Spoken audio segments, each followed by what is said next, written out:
বর্তমানে দেশে মোবাইল সংযোগের সংখ্যা ১৯ কোটি। ১৩ কোটি ইন্টারনেট গ্রাহকের ৯৪% মোবাইলে ব্যবহার করেন। এমডব বলছে বর্তমানে মাসে একজন গ্রাহক গড়ে ৬ জিবি ডাটা ব্যবহার করেন। ভয়েস কল কিংবা ডাটা সুবিধা নিতে ভ্যাট, সম্পূরক শুল্ক এবং সারচার্জ মিলিয়ে সরকারকে ১৭% রাজস্ব দেন একজন গ্রাহক, যেখানে মালয়েশিয়াতে ১১%, শ্রীলঙ্কায় ১২% এবং নেপালে দিতে হয় ১৩%।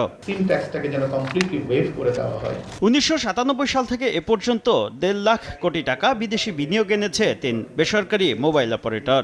১.৫ লাখ কোটি টাকা রাজস্ব পেয়েছে সরকারও। এর মধ্যে ১,১৫,০০০ কোটি টাকা রাজস্ব দিয়েছে গ্রামীণফোন। বর্তমানে ৪০ থেকে ৪৫% কর্পোরেট কর দেয় মোবাইল অপারেটররা, যেখানে ভারত, পাকিস্তান, নেপাল, শ্রীলঙ্কায় এই হার ২৮ থেকে ৩৫%-এর মধ্যে। উচ্চ কর্পোরেট কর বিনিয়োগে নেতিবাচক প্রভাব ফেলছে বলে দাবি মোবাইল অপারেটরদের।